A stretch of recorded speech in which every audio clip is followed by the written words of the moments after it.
From Hollywood, it's time now for...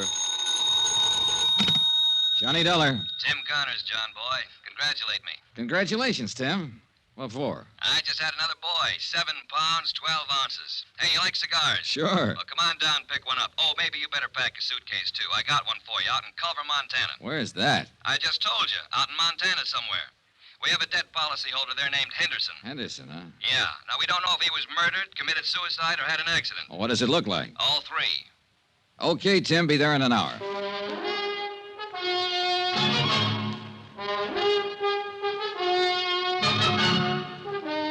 Tonight and every weekday night, Bob Bailey in the transcribed adventures of the man with the action-packed expense account, America's fabulous freelance insurance investigator. Yours truly, Johnny Dollar.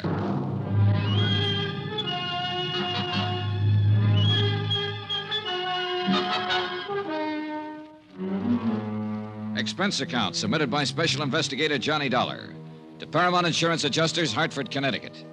The following is an accounting of expenditures during my investigation of the Henderson matter, whatever it's going to be. Expense account item 1, $1.25 for a detailed map. I had an idea that Culver, Montana was a place that only Rand McNally might know about. They did. I found it tucked up in the high northern corner of the state near Great Falls. Hey, where's your bag? Home. I told you to pack it. Now, look, Give me a cigar, Tim. Tell me about the new boy in the new case. Okay, have a chair. There you are. I wouldn't smoke it if I were you. Terrible. Cost me $2 a box. Hey, you know something? I'm thinking of naming the new boy Johnny. Oh, tough case, huh? Yeah. Look, we're in the same sweet old spot, Johnny. Same old problem. One of our policy holders is dead, and for looking into the circumstances of his death, the insurance company is no longer a friend of the widow and orphan, but a big, bad monster trying to weasel out of a just claim. All claims are just claims, or are they? Well, of course they are. No one ever tried to pull a fast one on an insurance company. Well, the world's full of nice, honest, straight-playing people. Now tell me about getting sandbagged in a poker game. Look, I want to get this out of the way and get back over to the hospital and see my wife. Now, John, this claim came into the insurance office yesterday afternoon, airmail special. The insurance company turned it over to me today. What company? Western. The policy's worth $25,000 face value, double indemnity if death was by accident. No payment for suicide. You say the man's name was Henderson? Yeah, it says here, George Walter Henderson, Montana rancher. Last Thursday, he fell 4 stories out of a hotel window in Culver and died instantly. At least that's what we have in this report here. Somebody could have shoved him, or he could have taken the leap. Now, we have to know for certain. What's on the claim report? Accidental. There was no inquest, no police investigation, and that's not good enough for us. This Henderson prominent? Well, he was big enough, Johnny. Cattleman, rancher. He was also a major stockholder in the only newspaper in Culver, so I doubt if his paper'd suggest suicide or anything else, do you? I don't know, Tim. I never met the editor. Well, meet him if you like. Talk to him. Talk to anybody in Culver. Find out what was what. This is a lousy cigar. Johnny, you know how to handle these things. We have to have more information than this. Have you tried to do anything on it at all? Yeah, I phoned the sheriff's office long distance to talk to a man named Holton, Eve Holton. He said he'd be happy to cooperate. What else? I phoned the beneficiary to get some information. Name's Pauline Henderson, his widow. Is she going to cooperate, too? I don't think so, pal. Huh? She hung up on me.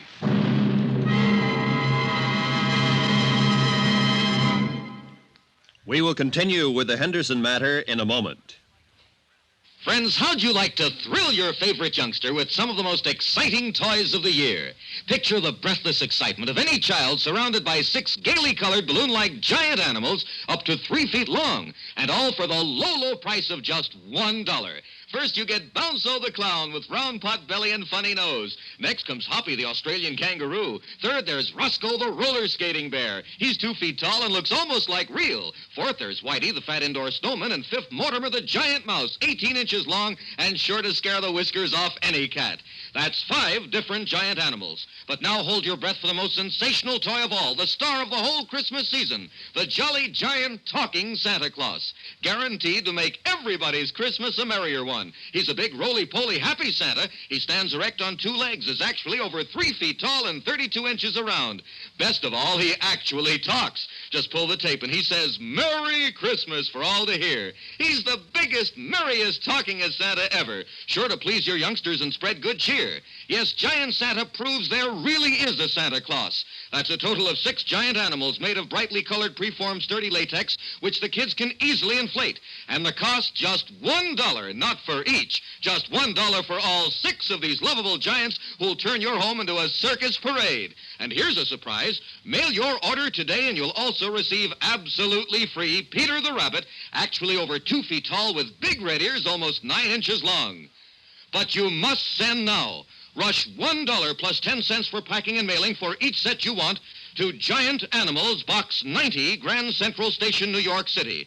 If not delighted with every one of your 7 giant animals, return them to the Super Animals Company for a full refund, but keep the giant talking Santa as our gift. Order now. Supplies are limited. Rush $1.10 for packing and mailing for each set in cash, check, or money order to Giant Animals, Box 90, Grand Central Station, New York City.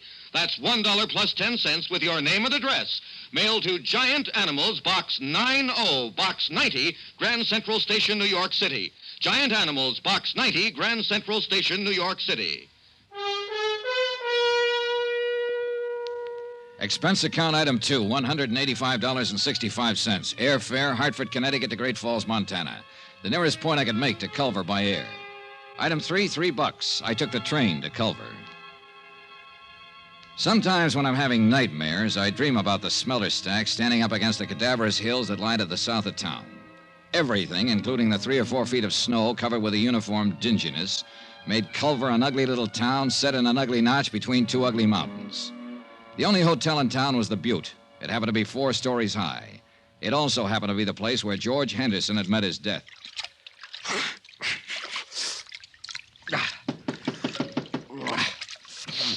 Okay, just a minute.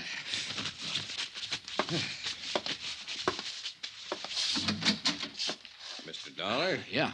I'm Eve Holton, sheriff here. Huh? You're from the insurance people, aren't you? Yeah, that's right. Been expecting that you'd be in sooner or later. Well, I'm glad to meet you, Mr. Holton. Call me Eve, son. Everybody does. Hey, got a drink on you? And no, I haven't. Well, I got one on me. Nice and chilly, too. Well, I'll see if there's some glasses around here, Sheriff. You didn't waste any time looking me up. No, I guess I didn't, son. Thought it'd save a little time this way. Knew you'd be looking me up sooner or later. Really thought we ought to have this drink together, private. May not have any more together while you're here. Uh-huh.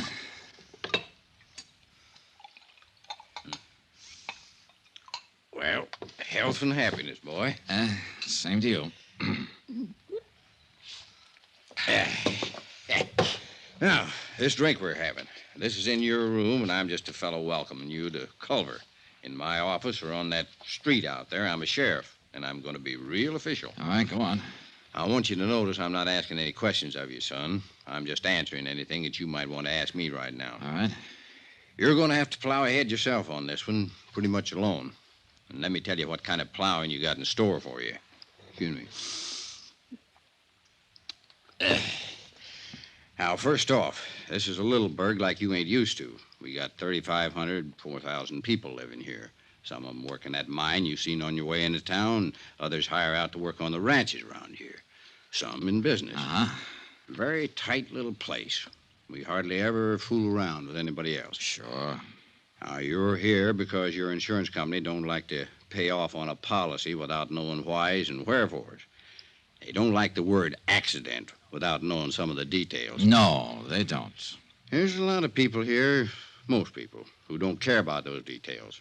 As a matter of fact, son, they'd all just as soon put old George Henderson down on the ground and say it was an accident and let it go at that. Well, maybe it was, Sheriff. I don't know.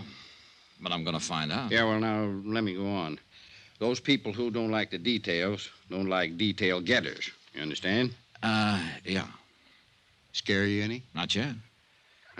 You do all right, son. So, maybe you'd kind of like to get your coat on and come to a funeral with me. Starts at 3. Henderson's? Yeah. Give you a chance to look around, get the lay of the land. Okay, good idea. I wondered what kind of bull workers insurance companies turned out. I like you, Dollar. You're all right. You ain't bothering with any questions till you got some worthwhile asking. You tired? A little. Well, this won't take too long.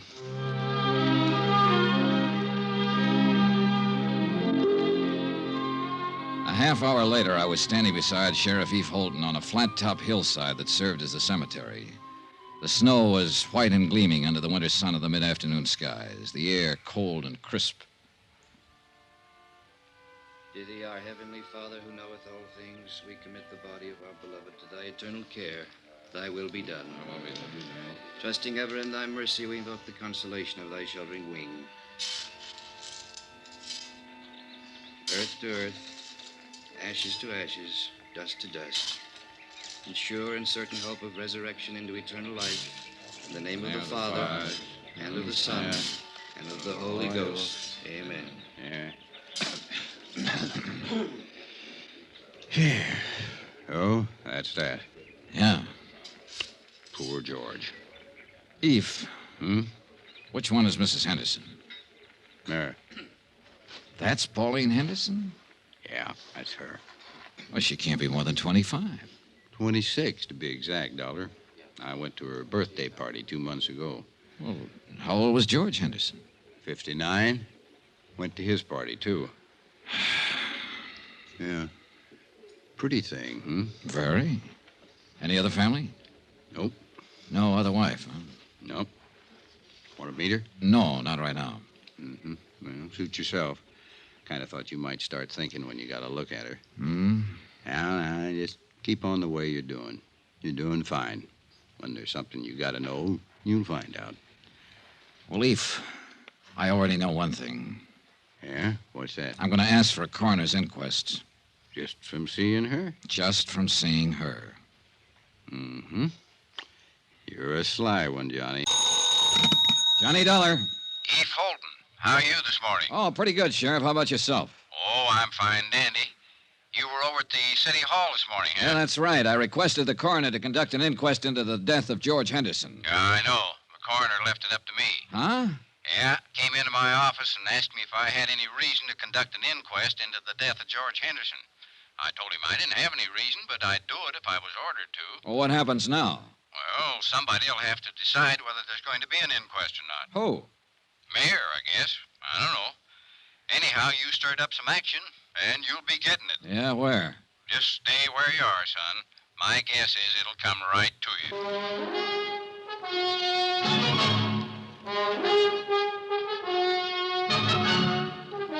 Tonight and every weekday night, Bob Bailey in the transcribed adventures of the man with the action-packed expense account, America's fabulous freelance insurance investigator. Yours truly, Johnny Dollar.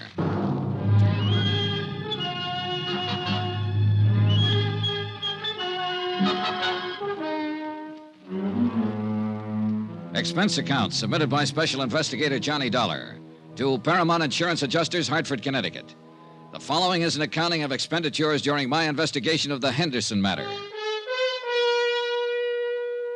The death of George Henderson of Culver, Montana, where I am today. A casual certification announced that death is accidental, having been received by a fall from a hotel window. No one in Culver seemed to be too worried about any of the details. But details are my job. That's why I requested the coroner's office to conduct an inquest.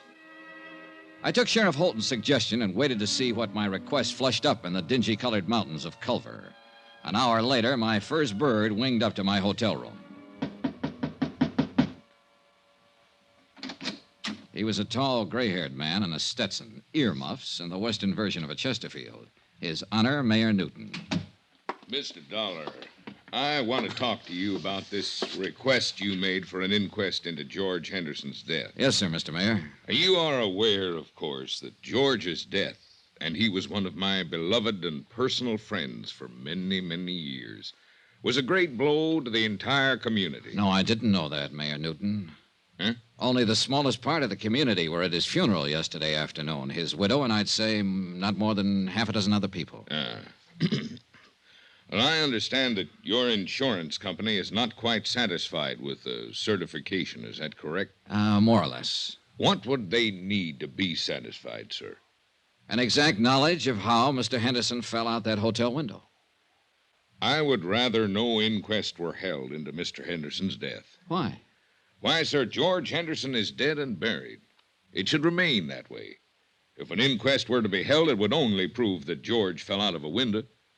I beg you to consider that, Mr. Dollar. You seem very certain that an investigation would prove that death was accidental, Mayor. It was accidental. George fell out the window. Well, now, I can't just tell that to my insurance company, can I? We are a small community with a rudimentary police force, not equipped in any way for an exhaustive investigation, nor for the financial burden of such an investigation. I strongly urge you to reconsider this request for a coroner's inquest. You do? I do indeed. His untimely death was an unfortunate occurrence, outside the pale of any of our poor abilities to foresee. A terrible, terrible accident. I'd like proof of that. Proof? An inquest, Mr. Mayor. An inquest. All right.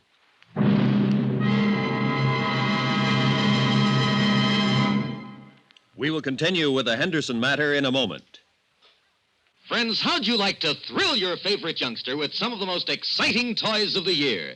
Picture the breathless excitement of any child surrounded by 6 gaily colored balloon-like giant animals up to 3 feet long, and all for the low, low price of just $1. First, you get Bounzo the clown with round pot belly and funny nose. Next comes Hoppy the Australian kangaroo. Third, there's Roscoe the roller skating bear. He's 2 feet tall and looks almost like real. Fourth, there's Whitey the fat indoor snowman. And fifth, Mortimer the giant mouse, 18 inches long and sure to scare the whiskers off any cat.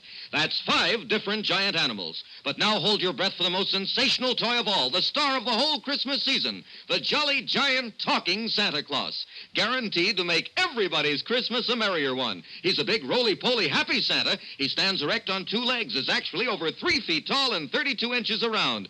Best of all, he actually talks. Just pull the tape and he says, Merry Christmas for all to hear. He's the biggest, merriest, talkingest Santa ever. Sure to please your youngsters and spread good cheer. Yes, Giant Santa proves there really is a Santa Claus. That's a total of 6 giant animals made of brightly colored preformed sturdy latex, which the kids can easily inflate. And the cost just $1, not for each. Just $1 for all 6 of these lovable giants who'll turn your home into a circus parade. And here's a surprise. Mail your order today and you'll also receive absolutely free Peter the Rabbit, actually over 2 feet tall with big red ears almost 9 inches long. But you must send now. Rush $1 plus 10 cents for packing and mailing for each set you want to Giant Animals, Box 46, Grand Central Station, New York City. If not delighted with every one of your 7 giant animals, return them to the Super Animals Company for a full refund, but keep the giant talking Santa as our gift. Order now. Supplies are limited. Rush $1.10 for packing and mailing for each set in cash, check, or money order to Giant Animals, Box 46, Grand Central Station, New York City. That's $1 plus 10 cents with your name and address. Mail to Giant Animals, Box 46, Grand Central Station, New York City. Giant Animals, Box 46, Grand Central Station, New York City. My interview with Mayor Newton had convinced me that I'd get no real help from him in the Henderson matter. Quite the contrary. Expense account item 3, 20 cents, coffee. Myself and Sheriff Eve Holton. Well, you got it. Huh? At the direction of Mr. Jackson. That's our coroner. He deputized me temporarily to conduct an inquest. It's going to take place tomorrow morning, 9 o'clock, City Hall. Tomorrow, Sheriff. Room 207. Well, Eve, you won't have time to do anything. No, I guess I won't. Not much, anyhow. Oh, brother. The mayor pitched me pretty hard for not having the inquest. Knew he would. Any idea why? Nope. You think somebody asked him to stop it? Yeah? Who? Don't know, Johnny. Honest.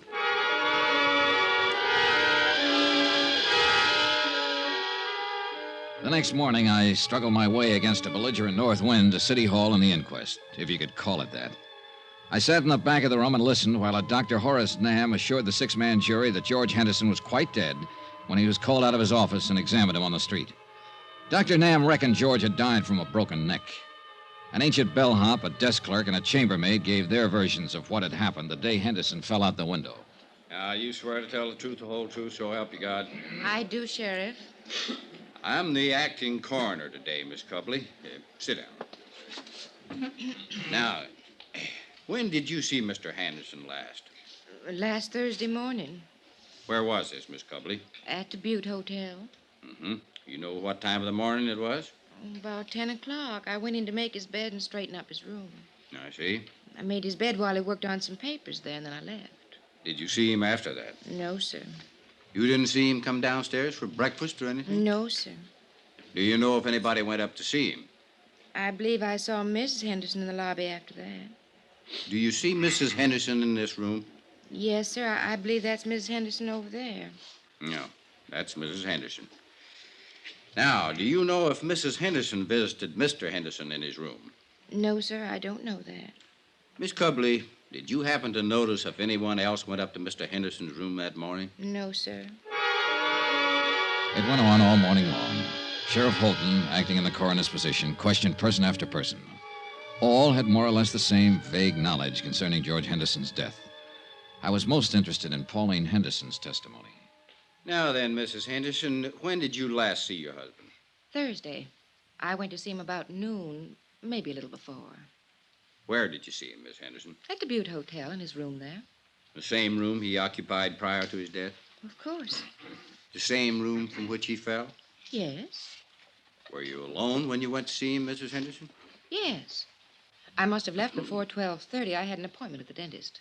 And that was the last time you saw your husband alive? Yes. I was still in the dentist's chair when they told me he'd fallen out the window. What did you and your husband talk about, Mrs. Henderson? Must I answer that? Well, we're trying to determine something here. I'd appreciate it. George and I discussed our divorce. Could you tell us about that?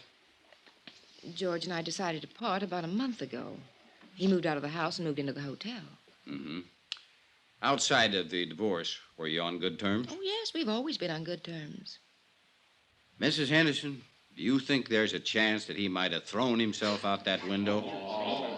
Mrs. Henderson, do you think he might have thrown himself out that window? No. At least not over us, if that's what you mean. As far as you knew, was your husband in good health? Yes, he was. You happen to know when he was examined last? Oh, a month or so ago. He was in perfect health. One more thing. Did Mr. Henderson drink? Yes. Did he drink that morning with you? I think he had a couple of drinks. Yes, he had a drink or two while we were talking. He could have stumbled to that window. The clothes were New York, the perfume Paris, the jewelry Tiffany's. The look, you might expect it on the Riviera, where everybody tries to act bored with too many good things in life. Her dress, black for the occasion of death, was cut too well and too carefully for her to pass as a grieving widow. She answered the questions without hesitation or emotion. 15 minutes later, the jury brought in the expected verdict. Therefore, it is the opinion of this jury that the said deceased, George Walter Henderson, came to his death as a result of injuries incurred in a fall from the 4th floor of the Butte Hotel at or about 12:45 p.m. on the 19th day of this month. No evidence to the contrary, it is deemed and declared that the manner of death was accidental. Adjourned. And that was that. As far as Culver's people, its police, and its mayor were concerned. Yeah, the mayor. Well, Mr. Dollar, I hope you're satisfied. It was a pretty good inquest, Mayor Newton. I trust the official verdict of the jury will answer any questions your insurance company might have had on their minds and clear this whole matter up. I'll forward it to them and tell them the circumstances under which the inquest was conducted, Mr. Mayor. Satisfactory, I trust. No, but it served a purpose. Now that everybody thinks it was an accident, everybody will breathe easier. Certainly. Yeah. If everybody's relaxing like that, somebody's going to get careless. See you, Mr. Mayor. Johnny Dollar. Eve Holden, son. Hi, Sheriff. You put in a call for me, did you? Yes, I'm ready to go to work. Now that the inquest's been held and George Henderson's death is officially an accident, I might be able to move around your little town a little easier. What can I do for you? Help me to move around? The case is closed, as far as I'm concerned. Eve, what's the matter with you? That inquest was a farce. For all I know, Henderson could have been pushed out of that hotel window. The attitude of different people in this town makes that whole thing... Hold on now, son. Hold on. I meant to say it's closed as far as my office is concerned. Personally, I think it needs investigating. We can help each other, maybe, you and me. Can I come over? Oh, I better come there. You know how folks are around here.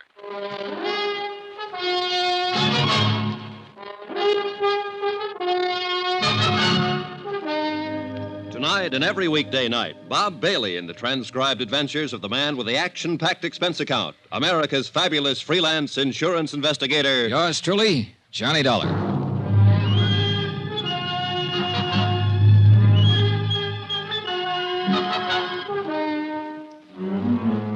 Expense account submitted by Special Investigator Johnny Dollar. Location, Culver, Montana. To Paramount Insurance Adjusters, Hartford, Connecticut. The following is an accounting of expenditures during my investigation of the Henderson matter. The question, accident, suicide, or murder? Expense account item 4, $3.48. 1 day later to Tim Connor's office in Hartford explaining the situation in Culver. I'll read it back to you, Mr. Dollar. Mr. Tim Connors, Paramount Insurance Adjusters, Hartford, Connecticut. Coroner's inquest into death of George Henderson, policy number EMP-196667, found death to be accidental. In my opinion, the inquest was not thorough. Have decided to stay on in Culver and conduct my own investigation. If any change, please advise via Western Union, Butte Hotel, Culver. Am forwarding copy of coroner's verdict this date. Best regards, Dollar. Correct? Okay. Oh, Mr. Dollar. Good luck. Yeah, sure. Expense account item 5, 68 cents, postage. I mailed a copy of the coroner's verdict to Hartford, airmail special.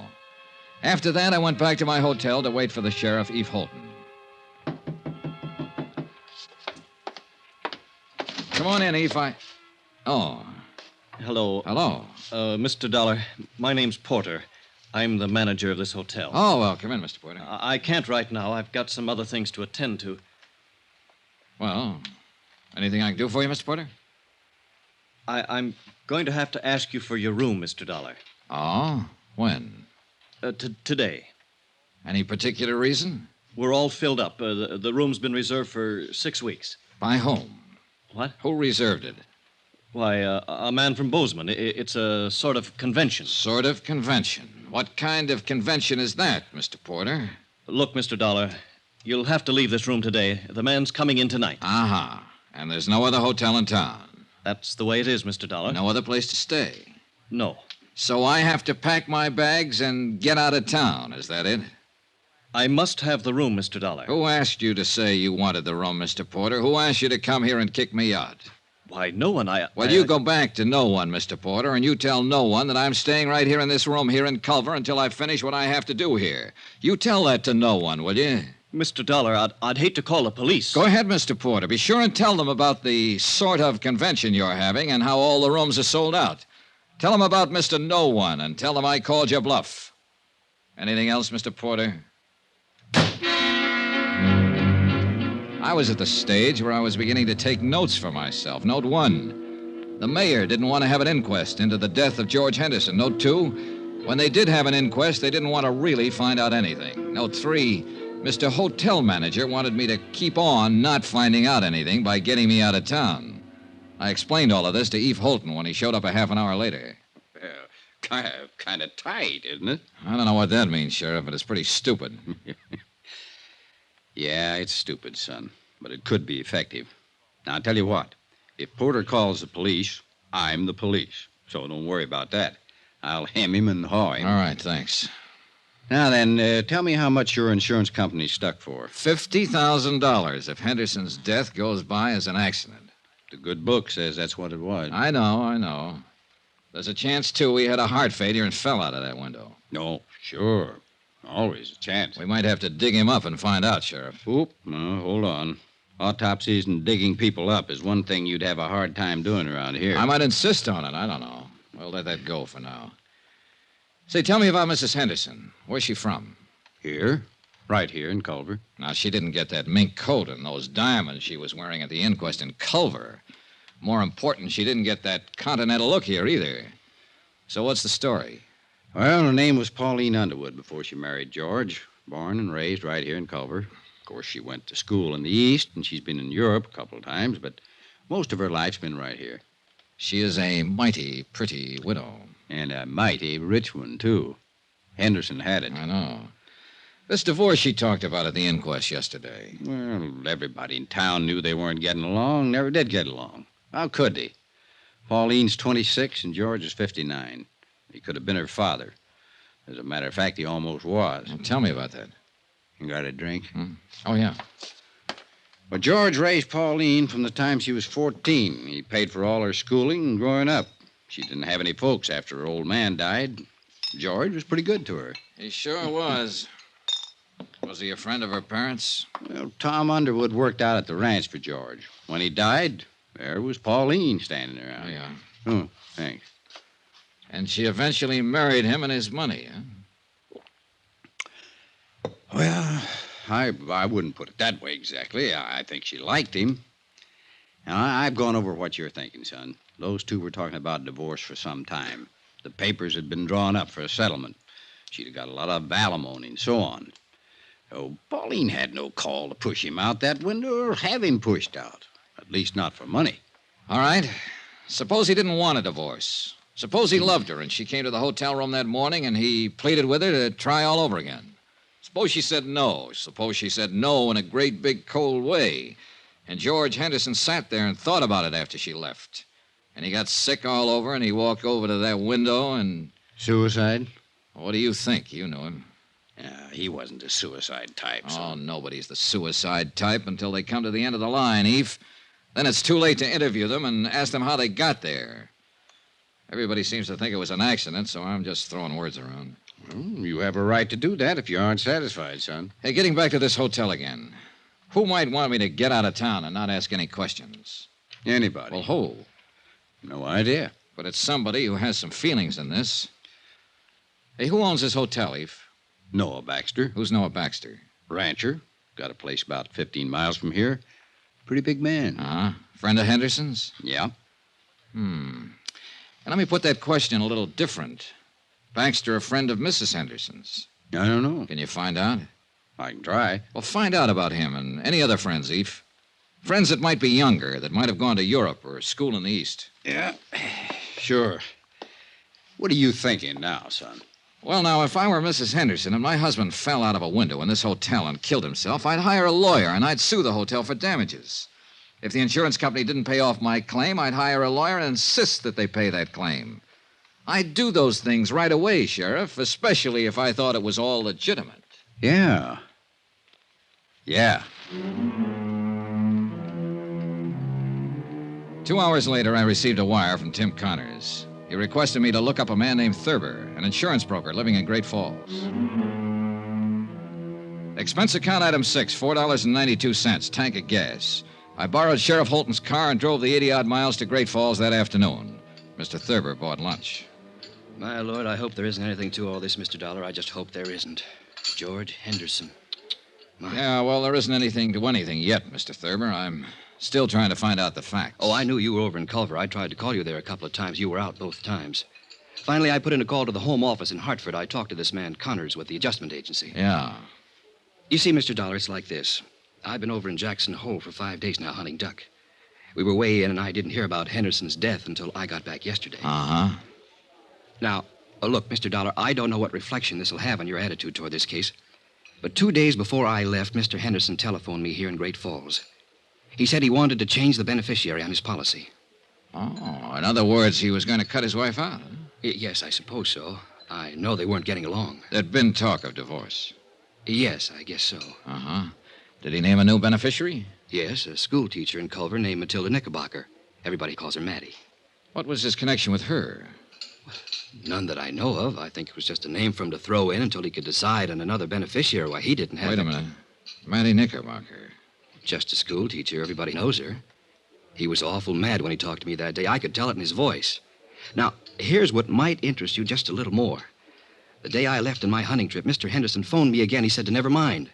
Mrs. Henderson was still his beneficiary. Had you changed the policies yet? No. Are you sure it was Henderson who telephoned you? Well, yes, I think it was him. Do you remember when you got the call? Oh, somewhere around noon, a little later, I guess. He died between 12:30 and 1. And it must have been just before he fell out the window. He phoned you long distance from Culver, huh? Yes, sir.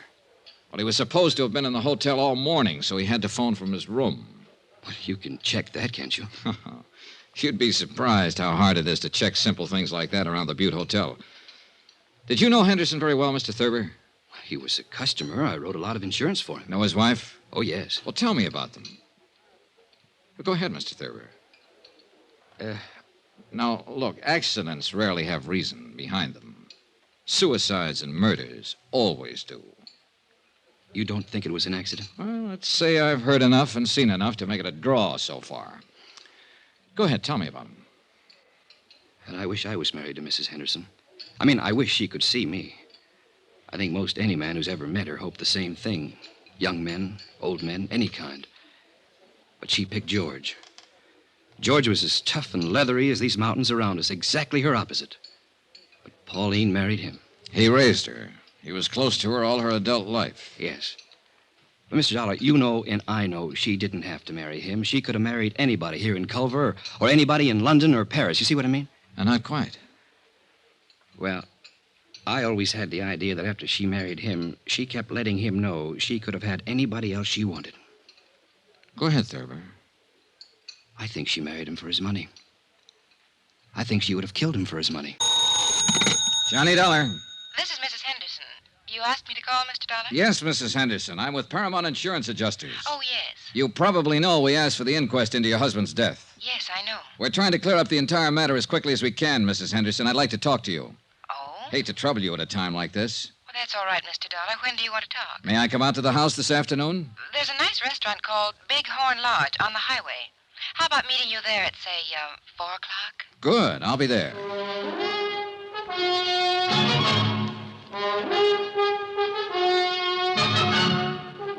Tonight and every weekday night, Bob Bailey in the transcribed adventures of the man with the action-packed expense account, America's fabulous freelance insurance investigator. Yours truly, Johnny Dollar.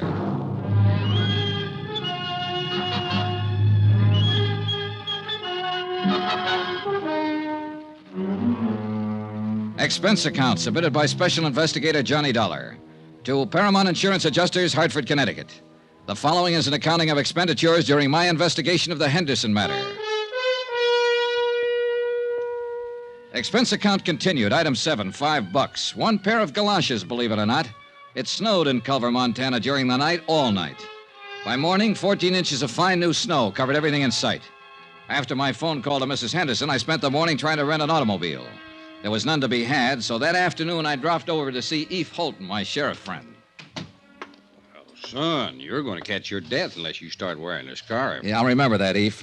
But maybe I won't need one. Oh? Yeah, I think I'll be leaving Culver pretty soon. Well, I hope you don't mean that, son. I'm afraid I do. I'll have to tie this case up one way or another pretty quick. Why? My company wants me to get back home. I got a letter this morning. Oh, well, how can I help you? Well, for one thing, you can lend me your car again. I have a date with a lady out at the Big Horn Lodge. Pretty fancy. You can have the old thing anytime you want it. You know that, son. Who's the lady? George Henderson's widow. Yeah. Oh? Now, I know what you're going to say. Why go after her? Why bother her until I have something to go on?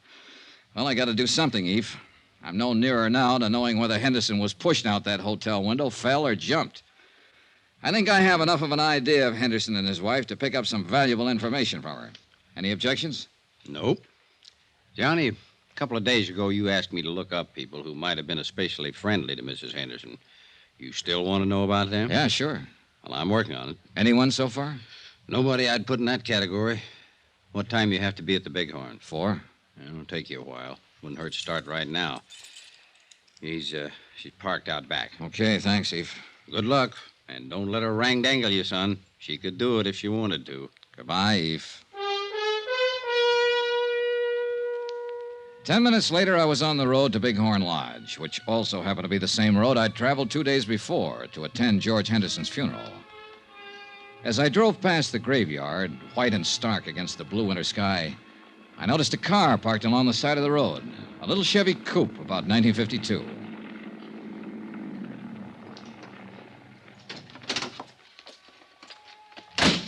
There was the figure of a woman, all alone, standing by George Henderson's fresh grave. Her head was bowed. She didn't notice me as I walked up.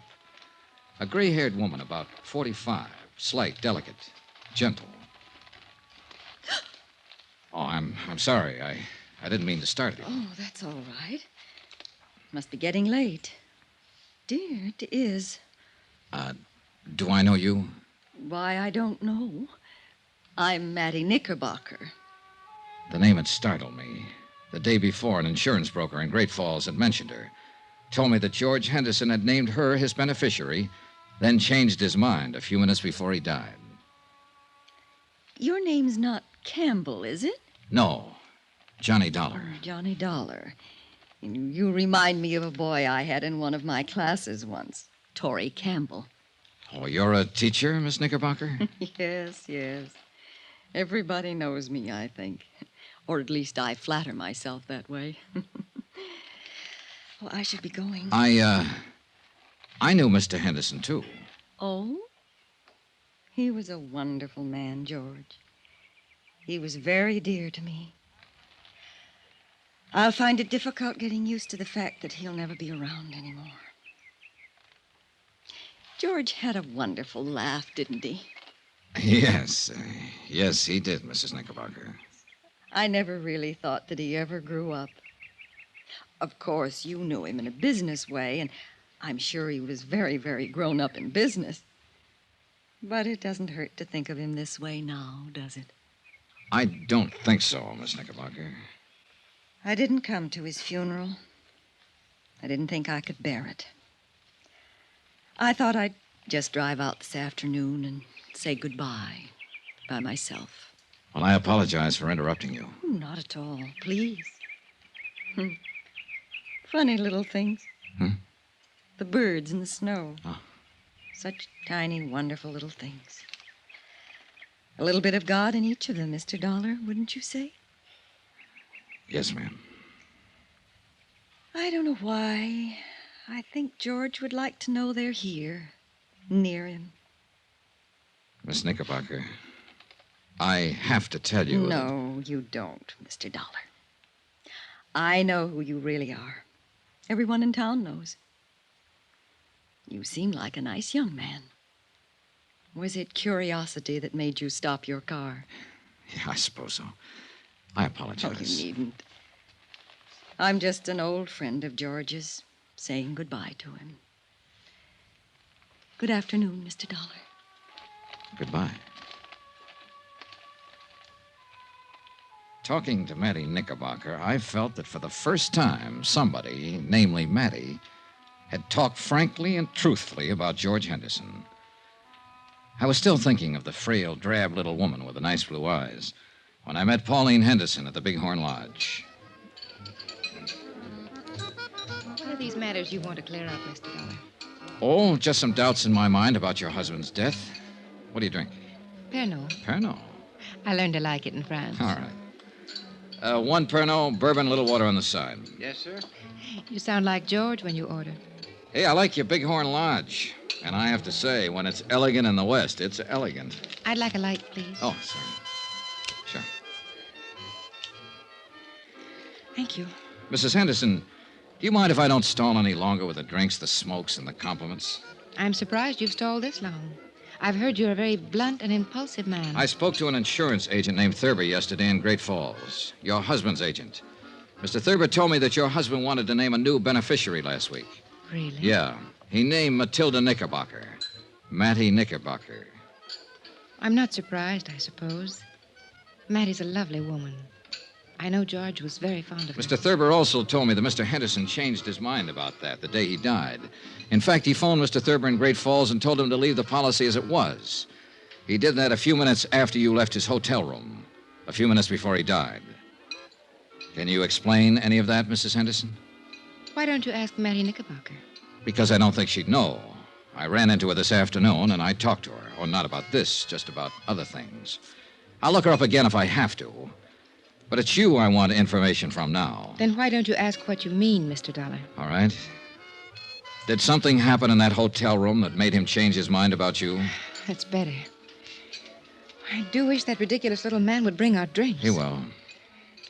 Don't misunderstand what happened in the hotel room. George and I were going to be divorced. He moved out of the house a month ago. We went to his attorneys and drew up a tentative property settlement. You mean... Dunlap, Eder, Reardon, and Blake, Great Falls. They have a copy of that settlement. George was quite generous to me. So I didn't kill him for his money, if that's what you're thinking. Here we are, sir. Caramel, bourbon. Thank you. I didn't see George for 3 weeks or so after we made the settlement. Then we happened to meet one day in Culver, and, well, we had a rather bitter argument. It was one of those ridiculous things. We quarreled and parted very angrily. The whole thing was childish. My first impulse was to go right back to the lawyers and demand every unreasonable thing I could on the divorce settlement. I guess George's first impulse was to cancel me out as his beneficiary. Did you go to a lawyer, Mrs. Henderson? No. No, I cooled off. I cooled off considerably, Mr. Dollar. After all, George had been everything to me most of my life. I was truly sorry we never got along as man and wife. I'm glad that we made it up before he died. That morning. He apologized when I came by the hotel. I apologized. After I left, he fell out the window. Then I can assume that this business with the policies had to do with the argument. Assume what you like, Mr. Dollar. I can understand why you're annoyed by me and my questions. It's just that it's kind of hard for us to believe that a man involved in divorcing his wife would still name her as his beneficiary. I say that because of past experience. Oh, it's happened, but it's unusual. I could have told you that we were reconciled that day in the hotel, that we were going to drop the whole divorce matter, and that George was coming back to the house to live. Yes, you could have told me that, Mrs. Henderson. Mr. Connors in our home office in Hartford called you a few days ago. You hung up on him. Why? Well, I was very upset. I've never been a widow before. Uh-huh. I believe you, Mrs. Henderson. Sitting here like this. You're a lovely person, and I know it. And you know it. And this is a pretty nice place to conduct business. Why didn't you ask me to your home? I preferred to talk to you here. That's what I thought. I saved all the did your husband have any enemies and did he seem depressed questions for another time. But before I went to bed that night, I read and reread Mrs. Henderson's testimony given at the coroner's inquest. The next morning, I interviewed all of the people at the Butte Hotel who'd been on duty the day Henderson fell out the window. After that, I dropped in to see Eve Holton. Here it is, Johnny, right here. Personal effects of the deceased included 4 suits of men's clothing, 14 shirts, 5 pairs of hosiery. Was there a bottle in that room, Sheriff? Liquor? Yeah. No bottle. Nothing like it, son. All right. He didn't call down and have a bellboy bring him a bottle or send him any drinks. The chambermaid swears there was no liquor in his room all the time he lived at the hotel. You say he was a light drinker.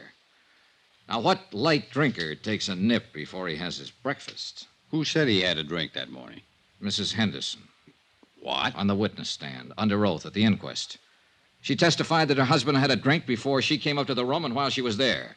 Now, mind you, she didn't say he was drunk, but she did say he had been drinking. You read over that transcript. So? So I think she threw that in, made sure it got in, because it's sometimes hard to believe that a cold, sober man will walk out of a hotel window and kill himself accidentally. A drunk or a drinker might do it. You and I and everybody at that inquest somehow got the impression that Henderson was slightly tipsy that morning, and Mrs. Henderson saw to that. Now then, if Henderson had a drink, I want to know where he got it. Tell me, Eve, no bottle in the room, no bottle brought up to the room. Where did he get that drink? That's a pretty good question, son. Johnny Dollar. I have a call for you from Hartford. Go ahead, please. Johnny? Right here. Connors at Paramount Adjusters. Say, what was this wire, Johnny? You serious about denying liability to Mrs. Henderson? I sure am. I think it'll bring the whole thing out in the open. This is pretty serious. Have you got any concrete evidence death wasn't accidental? Jim, I have a copy of the coroner's inquest. Concrete evidence that Mrs. Henderson lied under oath. She said her husband was drinking the morning he died. Everybody here believed he was a little crocked when he fell out that hotel window. I've got proof that he didn't have a drink that morning. What proof? No bottle in his room. No bottle brought there. Nothing. What do you say? Don't make a move, kiddo. I'll get the first plane.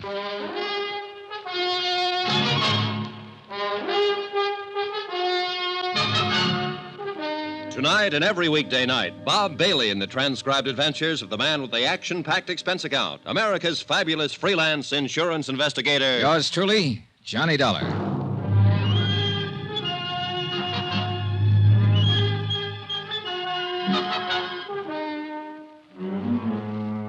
Expense account submitted by Special Investigator Johnny Dollar to Paramount Insurance Adjusters, Hartford, Connecticut. The following is an accounting of expenditures during my investigation of the Henderson matter.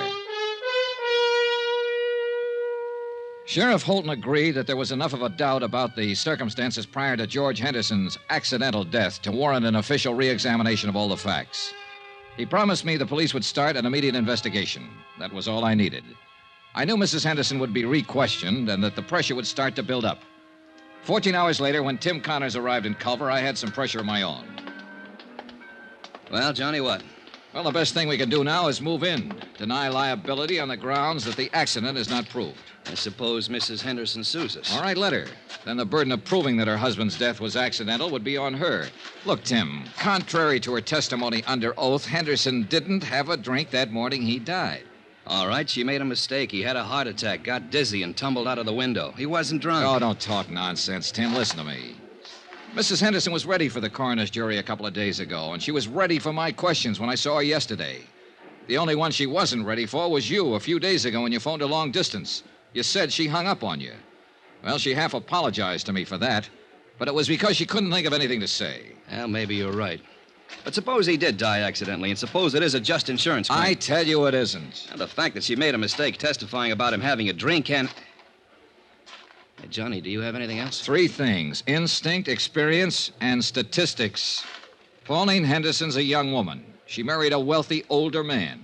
With him out of the way, she has all his money and all her youth. All right, I'm going to phone the company as soon as I can find a phone. Tell them I'm working for evidence, and the best way to get it is to bring Mrs. Henderson out in the open. File a complaint against her. What charge? Suspected murder. Oh, no, Johnny, that'd get us in all kinds of trouble. Remember the drink, Tim. Henderson didn't have the drink. Now, we'll have to have more than that. I'm sorry, Johnny. All right, I'll get you more.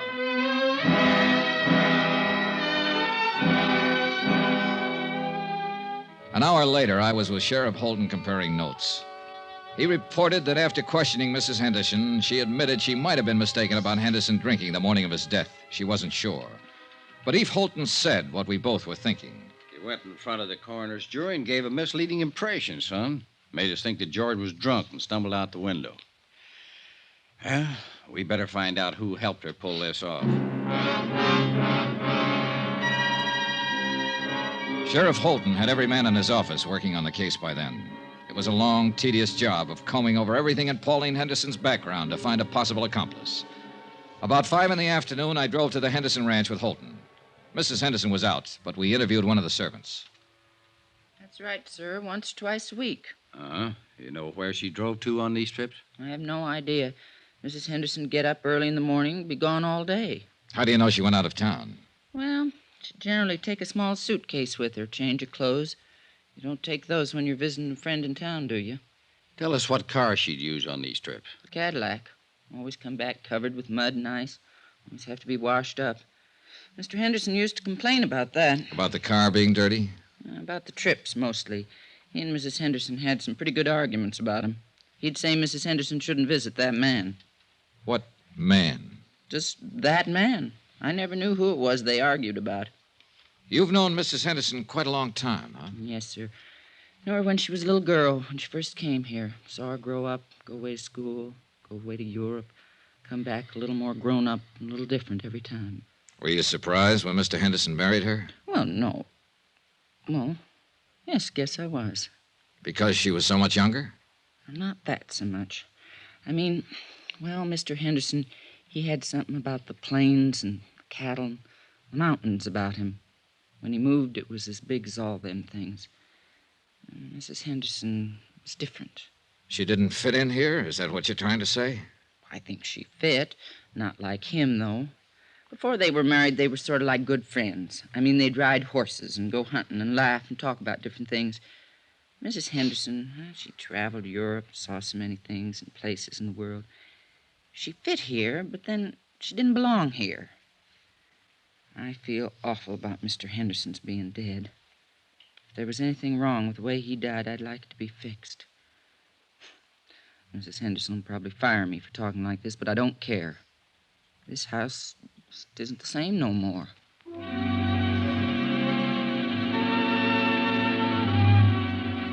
By the time we got back into town, Sheriff Holton's boys had discovered the names of 3 men who had been seen at various places around Culver in the company of Mrs. Henderson. Rod Tyler. Oh, who's he? Mining engineer. He's been away from here for over a year now. See, now, here's another one, Sam Pollard. Sam died 6 months ago. Hey. What?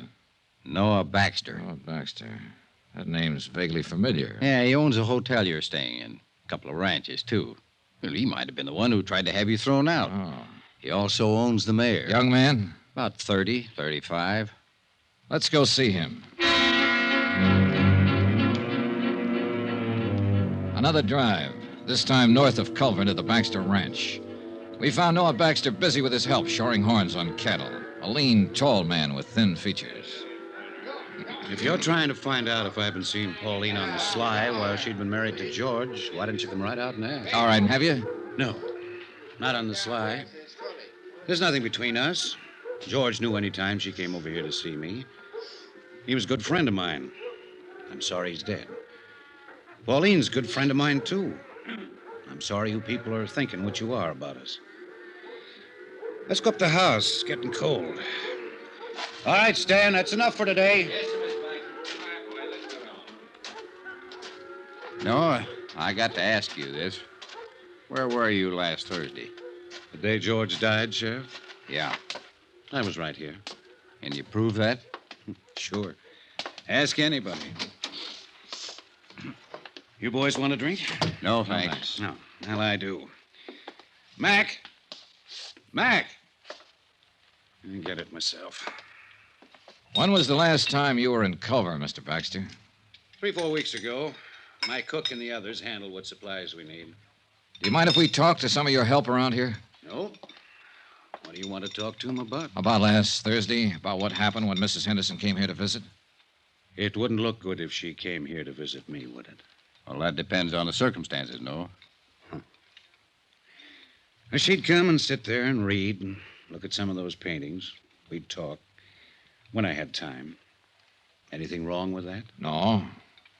Mr. Baxter, I think I ought to tell you, I've asked my company to file a complaint against Mrs. Henderson. Suspicion of murder. Oh. I'd like to tell you something. She didn't kill him and she didn't have him killed. She loved him a lot more than George loved her, I think. Both of you know her. Her dad was a drunken cowhand. When he died, George took her over, gave her everything. So you see, you're wrong. She loved George for giving her what he gave her, and mostly for being the kind of a man he was. I lied to you a couple of minutes ago. There was something between us. It was bound to happen sooner or later. She'd come here to cry on my shoulder, and I let her. Cry? About George. He wanted to divorce her. Didn't you know that? I had the idea it was the other way around. Oh, you're all wrong. George raised her, educated her, made her into a woman, and then he married her. And she wasn't what he wanted at all. Do you know who George wanted to marry? Mattie Knickerbocker, the school mom. Go on. Oh, there was nothing between George and Mattie, but there would have been if he'd lived. What about you and Mrs. Henderson? Yeah. The thing that was between us was that I wanted her. She didn't want me, but I wanted her. I was glad when she told me about the divorce coming up. I really think she would have listened to me. But she wanted to be married to George. She really loved him. Sure you don't want one of these? No. No. And I really loved her. I went to see George last Thursday at his hotel. You know why? To tell him to go back to Pauline. Yeah, because I knew what he meant to her. You can talk to my people around here. They'd lie for me and say I was here last Thursday all day. They'd tell you that Pauline never came to see me. They'd lie right down the line for me.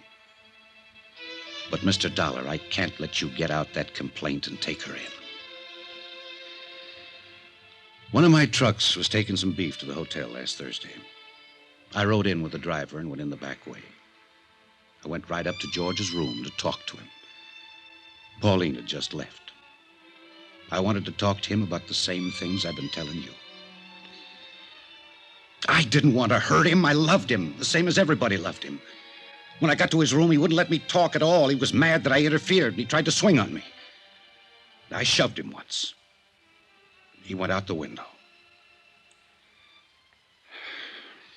That's all. I killed him.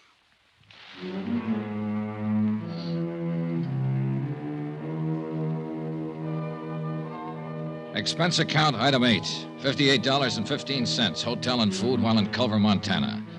Item 9, same as item 2, transportation by train and plane back to Hartford. Item 10, $88, miscellaneous. Expense account total, $802.50. Remarks? We still had to pay double indemnity. Mattie Knickerbocker, Pauline Henderson, Noah Baxter, they'll pay another way. With the hurt that comes to nice people. Yours truly, Johnny Dollar.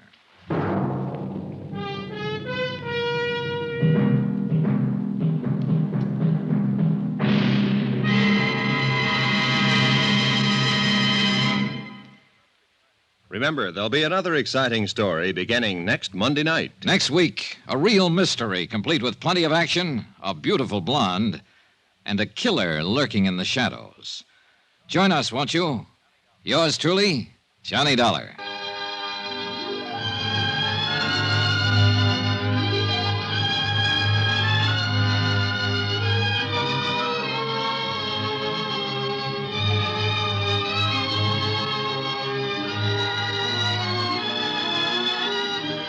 Yours truly, Johnny Dollar, starring Bob Bailey, is transcribed in Hollywood. Written by John Dawson, it is produced and directed by Jack Johnstone. Heard in this week's cast were Lillian Baeff, Irene Tedrow, D.J. Thompson, Herb Ellis, Marvin Miller, Forrest Lewis, Bob Bruce, and Russ Thorson. Musical supervision by Amerigo Marino. Be sure to join us on Monday night, same time and station, for another exciting story of yours truly, Johnny Dollar. This is Roy Rowan speaking.